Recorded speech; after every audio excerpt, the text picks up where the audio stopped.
remember that day like it just happened. The first time Mom promised to take us out, Arnold and I were hyped, running around her, barely able to sit still. It felt unreal. Games, ice cream, the kind of stuff we'd only ever dreamed about. But then, out of nowhere, it started dumping rain. Mom rushed us under a house awning. Stay here, you two. I'll be right back.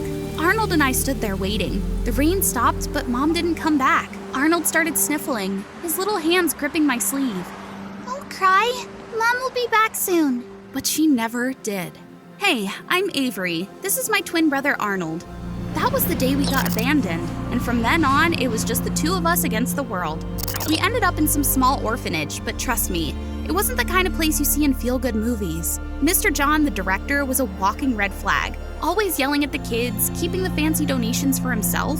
And don't even get me started on the bullies. They lived to mess with Arnold. But yeah, like I was ever gonna let that slide. Even though we're twins, we're total opposites. I'm quick, sharp, Arnold's sweet but slow on the uptake. Because of that, some families wanted to adopt me. Just me.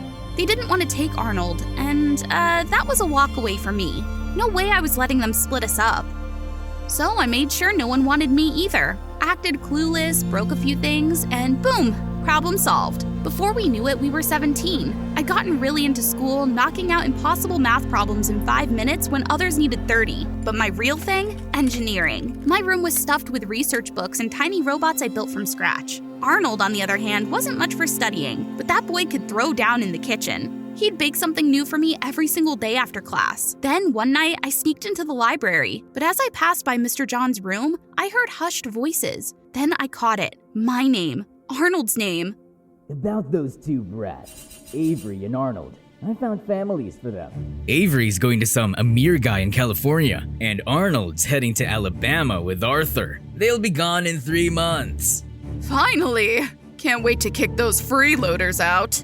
They were splitting us up. Absolutely not. I would not let this happen. I bolted back to our room and shook Arnold awake. He was groggy, but the second he heard what was happening, his eyes went wide.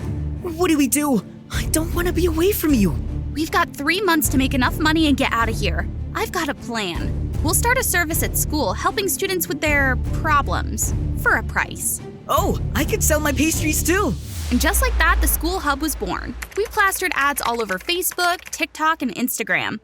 But yeah, business was not booming. 3 days in and crickets. Worse, people were roasting us in the comments. Reading those stung, but quitting wasn't on the menu. If clients wouldn't come to us, I'd go find them. I wandered around the school seeing if anyone needed help. But before I could even process my thoughts, a heated argument between a couple immediately caught my attention. You jerk! How dare you cheat on me! I just don't love you anymore. Move on. And with that, he walked off, leaving her crying. I walked up to her and struck up a conversation. Yo, need a hand? I just want that two-timing loser to pay! Easy. You want revenge? I got you. Wait, for real? What's the catch? No catch. Just trust me. One quick hack into his phone and bingo! Turns out, dude had options. Lots of them. Then I went full savage mode and blasted those pictures on the big screen right as he was giving a speech for the King and Queen Award at prom. Dude didn't even get a chance to process before the girls he played came after him. And let's just say, it was not a pretty sight. Unfortunately, my client ghosted me before I got paid. Major L. But the very next day, our first real client walked through the door. Avery, I heard you can hack into phones. Can you, get into the teacher's computer and pull the test answers? Wait, hold up. That's like super illegal. Come on, I'll pay. $100. $100? That could get me and Arnold out of this place sooner. No way I was passing this up. But I've got a better idea. I'll put together some gadgets. We'll trade answers, no direct hacking needed. I spent 2 days grinding, barely sleeping. But in the end, chef's kiss. My masterpiece was ready. A pair of glasses with a tiny built-in camera on the frame. One quick tap, snap. The images went straight to my phone. And a hair clip with a hidden earpiece, perfect for feeding answers. I handed them to the girl, walked her through the setup, and game on. The test started. I waited for the message. Ding! Got it. Solved this question in minutes and sent back the answers. Clean, easy, no trace left behind. She aced it with an A+. And just like that, my ghostwriting for tests business blew up. Word spread fast, and before I knew it, students were lining up for my help. Some test days, I was juggling hundreds of clients. My bank account was growing like crazy. Arnold, we're so close! Just a little more and we're out of here. Arnold! Are you even listening? I looked up. Arnold wasn't smiling. He was just staring at me. Avery, don't you see how wrong this is? You have to stop. What else pays this much this fast? That's not the point. It's wrong. Everything I do is for us, for our future. You'll get it someday. And I walked away, not waiting for his response. A few days later, he showed up, Conal, rich, cocky, and always flaunting his money. I need you to build me a state-of-the-art robot for the upcoming robotics competition. If I win, I'll pay you 20 times your usual rate. 20 times? Oh, that was a no-brainer. It was literally my thing. I locked in immediately. I shut myself in my room, completely focused, ignoring every other request. No distractions, just me, my tools, and the project. And I nailed it. Conal won the competition thanks to my robot. But just when I thought I was winning, Conal stormed in looking furious. Avery, how dare you report me for cheating? Huh? What are you talking about? I didn't. Then explain this! I took a closer look and froze. The complaint email was sent from my account. What the actual? My eyes darted to Arnold. He looked away, avoiding my stare. I suddenly remembered last night Arnold borrowed my laptop. Could it be? Arnold, was it you? I just wanted to help you. I didn't want you to go too far. You two are playing games, huh? You better pay me back. Double what I gave you. Or I go straight to the principal and tell him all about your little cheating empire. If that happened, we'd be expelled. No chance of getting out. I had no choice. I paid him every last penny. My entire savings were gone. Oh, Arnold! Because of you, I just lost everything I worked for! Avery, you're a genius. You can actually succeed without cheating for others. You're meant for more than this. For the first time, I hesitated.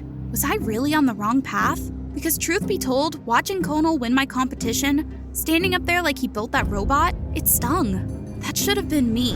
Out of nowhere, the disciplinarian's voice boomed through the hallway, making both of us jump. Avery, Arnold, principal's office, now.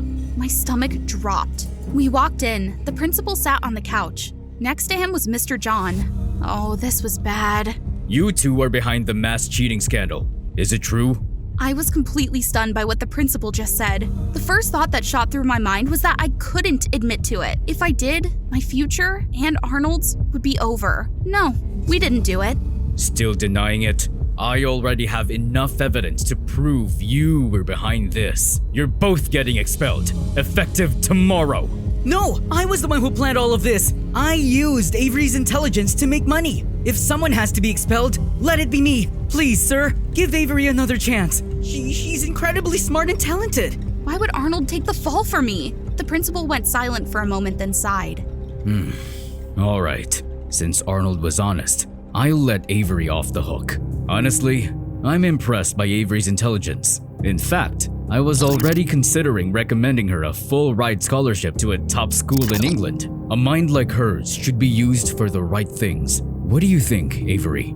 Oh, wow, that's really generous. But actually, both kids have already been placed with new families. They'll be moving out in 2 days, so we'd like to withdraw them from school right now. Then, before the principal could say anything else, he grabbed us and practically dragged us out of the office.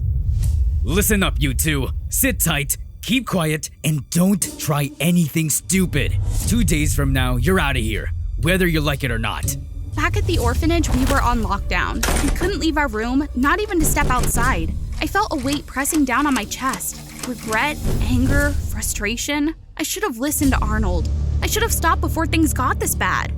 But there was no time to dwell on that. I need to protect my Arnold. I glanced around the room. That's when I noticed it. The window unlocked.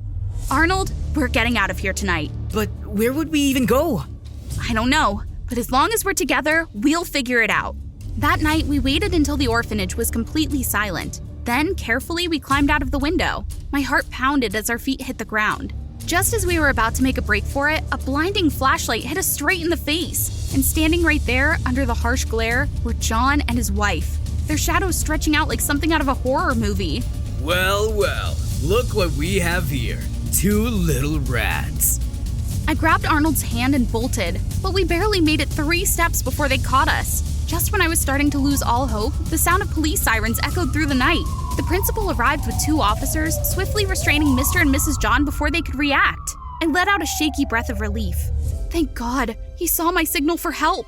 I saw the signal you left me yesterday. I knew something wasn't right, so I started digging. Luckily, we got here before anything worse happened. Turns out the police had uncovered the couple's scheme.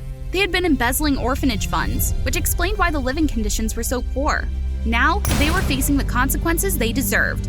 As for Arnold and me, the principal took us in. Arnold was finally given the chance to pursue his dream. He got into a baking class, something he had always wanted. And me? With their encouragement, I accepted a 5-year student exchange program in England. It hurt knowing we had to part ways, but deep down, I knew this wasn't the end. One day, when we reunite, we'll both be better versions of ourselves. I never thought I'd live to see the day my own father handcuffed my boyfriend, and my mom's the judge sentencing him. The defendant, Harvey Frank, is guilty of organizing and participating in illegal street racing. The court sentences you to 10 years in prison. No, Stella, I'm innocent. I swear, I didn't do it. No, you can't go! Dad, Mom, you can't do this to him because I'm pregnant. Everyone was floored by what I just said. My dad's face went pale. What? My mom couldn't handle the shock. She fainted right there in the courtroom. The scene was absolute chaos, and I kept pulling Harvey's arm, refusing to let them take him away. No! You can't take him! But, oh my gosh, it was all just a dream. The scariest part is, I'm pretty sure it's about to come true. Hey everyone, I'm Stella. I'm 17, and you won't believe the wildest story I'm about to share with you. I grew up in the perfect family. My dad's a respected cop and my mom's a strict but fair judge. Thanks to their reputation, I got a lot of perks at school. Teachers loved me, and being a student council president and head cheerleader was kind of a given. Giselle, who's honestly a better cheerleader than me, couldn't stand it. She was always throwing shade and bad-mouthing me. I mean, I'm not gonna lie, I've got a bit of an ego, and her constant digs made my blood boil. Everything went downhill a few months ago. I was leading the squad, and Giselle messed up a move, causing the whole pyramid to collapse. She snapped at me. Ugh, check yourself. This is all on you and your terrible leadership. We went back and forth before things escalated into a full-blown fight. The rest of the team had to pull us apart. Without your parents, you're nothing! Stop bringing my parents into this! Fine, then prove it. Flirt with that new guy. Someone who doesn't know who your parents are. What a joke! Like I'd ever take that seriously. I was about to brush her off, but she kept going. Oh, what's the matter? Afraid that without your precious family name, you're just not good enough to get him? Okay, that was it. There was no way I was backing down now. Without hesitation, I accepted Giselle's stupid dare. And just like that, my fate was sealed with a new bad boy in town, Harvey. Harvey was tall, dark, and handsome with a brooding edge. He always rocked a leather jacket and had this rugged, rebellious look like he'd walk straight out of a teen drama. I figured we wouldn't even have anything to say to each other, but within 2 weeks of texting back and forth, I realized Harvey was funny, sweet, and kind of charming. Then he asked me out to a movie, and man, was I surprised by how different he was in person. You dropped your popcorn, clumsy. Careful, you're gonna trip on your shoelace if you don't fix it. Stella, watch out! I was so busy staring at him that I almost walked into traffic. Harvey pulled me close, flashing that warm, gorgeous smile. Our hearts were pounding in sync. This was it. Not only was I falling for him, but I was also about to make Giselle eat her words. After that, we hung out all the time. And yeah, sometimes I stayed out later than usual after school because we were having too much fun together. But of course, that didn't go unnoticed by my cop dad. You've been coming home pretty late these days. I've just been staying after school to study. I'm not a kid anymore, Dad. There's a lot of danger out there. You need to be more careful. I know, Dad. I know. He was always so protective. If he found out I had a boyfriend, especially one who looked like a straight-up bad boy, there's no way he'd let me keep living my life as I was. I was falling hard for Harvey. I mean, it started as a silly dare, but now it was real. All that was missing was Harvey officially asking me to be his girlfriend. And we'd be the hottest couple in school. One day, I overheard Giselle talking to someone in class. She sounded pissed. Apparently, Harvey had big plans to ask me out at his place. Oh my gosh, my heart almost jumped out of my chest. I acted like I didn't know anything when Harvey invited me over to his house. That night, the room was all set up. Harvey stood there, holding a bouquet of red roses, and the table was set with candles and wine that he'd prepped himself. Will you be my girlfriend? Without hesitation, I said yes and threw my arms around him. We kissed and, well, things escalated and it turned into a pretty romantic night. Everything happened so fast that it almost felt like a dream. 3 days later, Harvey found me at school and pulled me aside to talk. What if I'm... Not yet, okay? We're still in school. You get what I mean, right? But...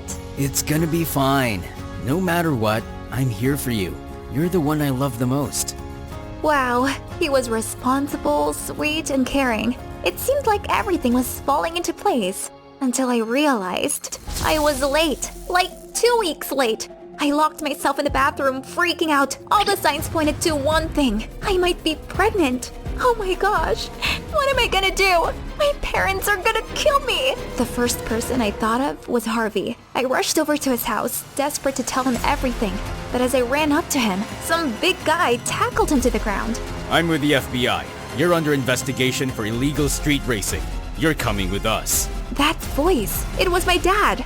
My dad was arresting my future husband. Illegal street racing? How did everything get so messed up? There wasn't much time to sit and wonder. I had to come up with an excuse to go to my dad's station and find out the truth behind Harvey's arrest. Hey, Dad asked me to pick up some documents. Right away, I spotted Harvey sitting there, handcuffed, looking helpless. He kept pleading with the officers. I didn't know anything! I'm not involved in this! I couldn't believe Harvey was guilty. There had to be some mix-up, just when my family was already tangled in a mess. Harvey looked so broken when he saw me. I slipped an old phone into his pocket so we could stay in touch. That's how I found out someone else had used Harvey's ID to get into the racing ring. I also told him I was pregnant. You've gotta help me out of here! I can't leave you and our baby! What am I supposed to do? You could destroy the evidence your dad has on me. That's the only way to get me out. Then I'll come back to you.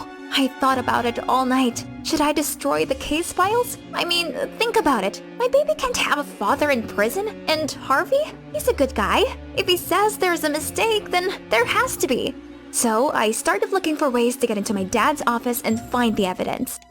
One night, I even brought him dinner. Wow, you brought dinner to the station tonight? Yeah, didn't want you to be hungry all alone. We ate together, but I kept eyeing his desk, wondering where those files could be. Just as I planned, my dad started feeling sick to his stomach. Keep an eye on things, okay? While he was gone, I shut off the power to his office and quickly searched his desk, rummaging through drawers. But I couldn't find the files anywhere. Panicked, I restored the power and returned to my seat before Dad noticed anything. That first attempt was a failure. And honestly, I was scared out of my mind. I texted Harvey, crying. I'm so scared. I don't even know if this is the right thing to do anymore. You're doing the right thing. If you don't, how am I supposed to come back to you and the baby? I'm innocent, Stella. I just prayed this wouldn't destroy my family. I decided to try again.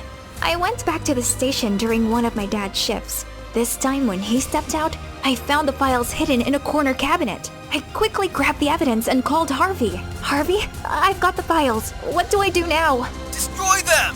Burn them? If the truth is on Harvey's side, the evidence wouldn't matter, right? I just planned to take the files and convince Dad to reinvestigate. But if I got caught destroying them, oh man, I'd be in so much trouble. I didn't know what to do. You have to destroy them. Do it now! Under Harvey's pressure, I decided to destroy all the files. A few days later, I heard that the police didn't have enough evidence, so they had to release Harvey. Yes, now I could talk to him about the baby. I waited for him outside the police station, and when I saw him, I ran to hug him. But his reaction was strange. On the drive home, I couldn't stop thinking about our plans for the baby, but Harvey seemed totally uninterested. Then, he pulled over in a deserted area and shoved me out of the car. Listen, there is no baby, okay? I'm not playing daddy this early in life. How could he say that? I'd done everything for him, all because I loved him and for our baby. Why? Oh, I forgot to tell you. Giselle hired me to humiliate you. But hey, turns out being the cop's daughter helped me beat the street racing charge. Thanks for that. He laughed and tossed some cash at me. Here, You wouldn't want to show up at school all humiliated, right? Take this and fix your mess.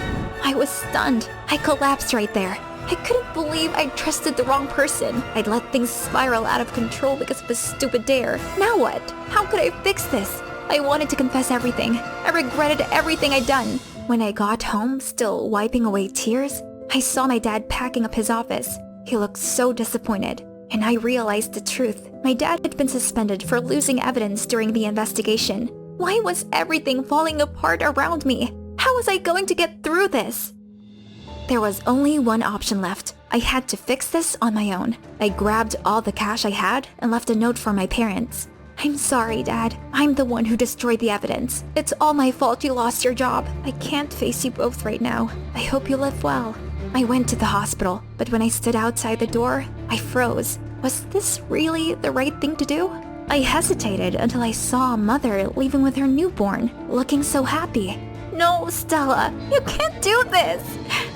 I couldn't do it. I was so scared.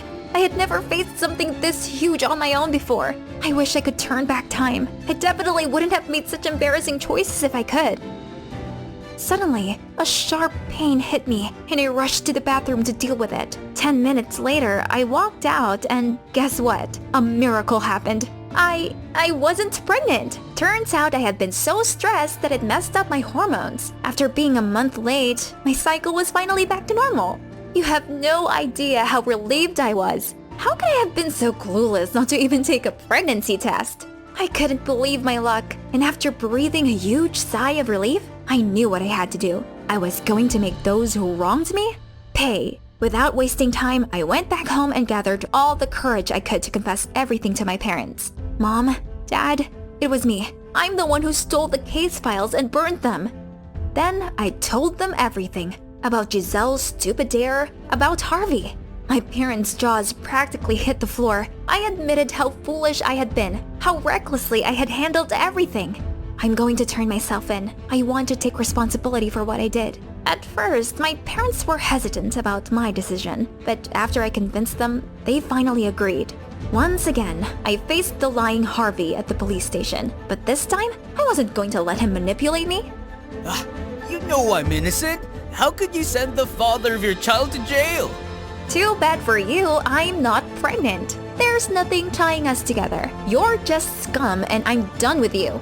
You should have seen his face. He turned pale as a ghost. After that, I came clean and reported everything I had done. The messages between us were clear evidence, and Harvey had no way out.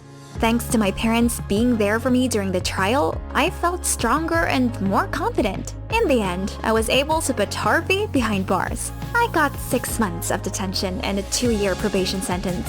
My absence from school meant Giselle got to take over as cheer captain, but honestly, I didn't care anymore. Let her toxic personality ruin her life on its own. Right now, I'm doing fine. My parents visit me often, and I'm sure I'll be back as soon as I can. A better, calmer, and more mature version of myself. Under the towering oak tree, a cute little boy was playing with his paper airplane. The airplane glided gently in the wind, but unfortunately, it landed on the head of a group of tough-looking kids nearby. Yo, Tommy, the class weakling! He's always so scared, isn't he? I'm sorry, can you give it back, please? No way, it's mine now! That's so mean! The teacher never taught us to be like that! What?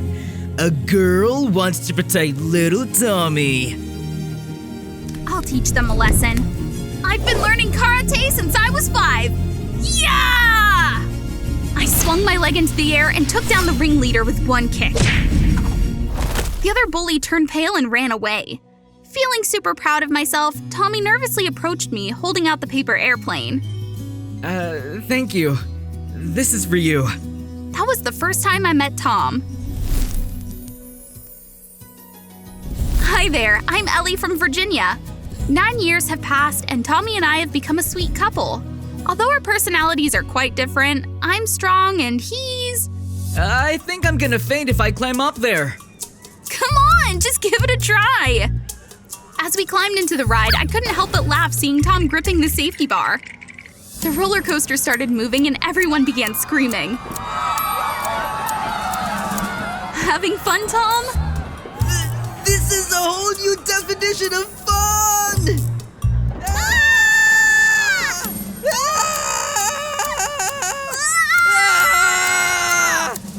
When the ride ended, Tom stumbled out looking like he'd just seen a ghost.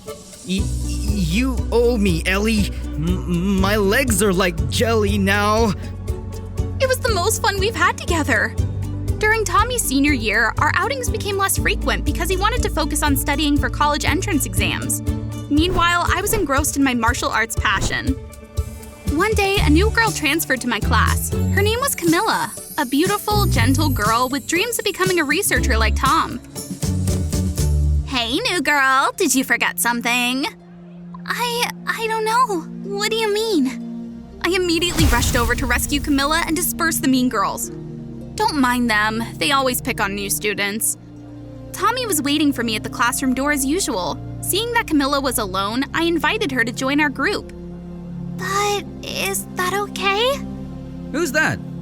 My new friend. She dreams of becoming a researcher just like you. Great. Come along, Camilla. Day by day, we grew closer.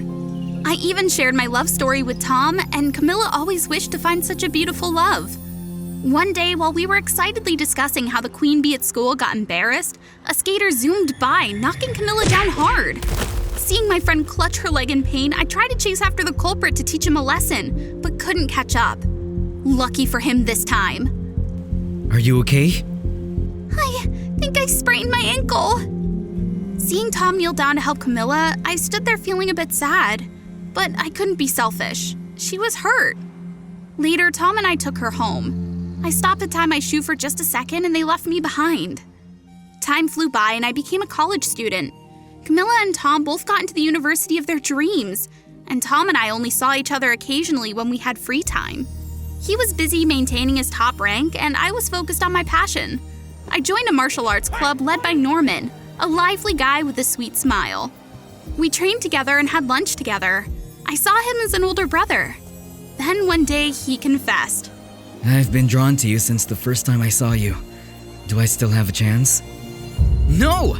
She has a boyfriend, and that boyfriend is me. Tommy appeared out of nowhere and pulled me away. Are you jealous? You're not allowed to be near any other guy but me. Tom's attitude made me a bit uncomfortable, but he must love me if he's this jealous, right? Everything went too far when Norman started receiving threatening letters in his locker, followed by spam messages. Stay away from my Ellie. And it didn't stop there.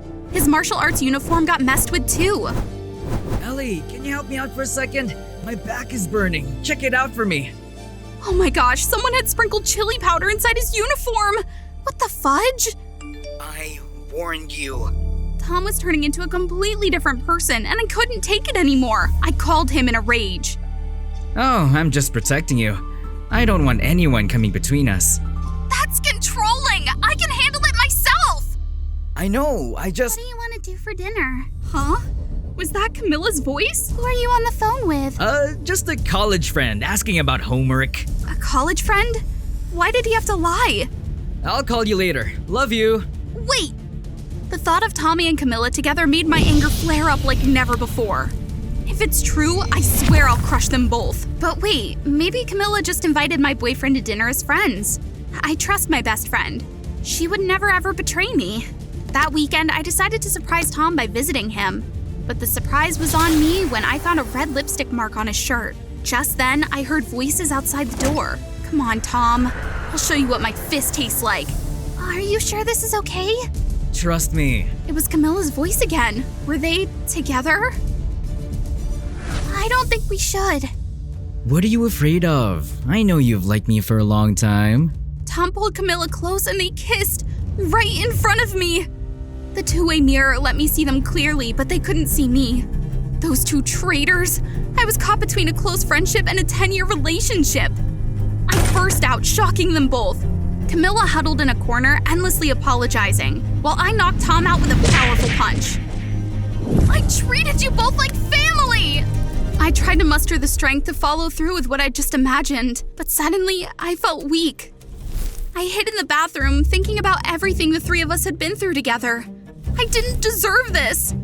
I called Tom multiple times to lure him away from the house, but he didn't answer. Desperate, I texted Camilla. Ellie needs me to go to her school for something. What a bother. Do it later. What a bother? That jerk Tom. He didn't want me near any other guy while he was cheating with my best friend.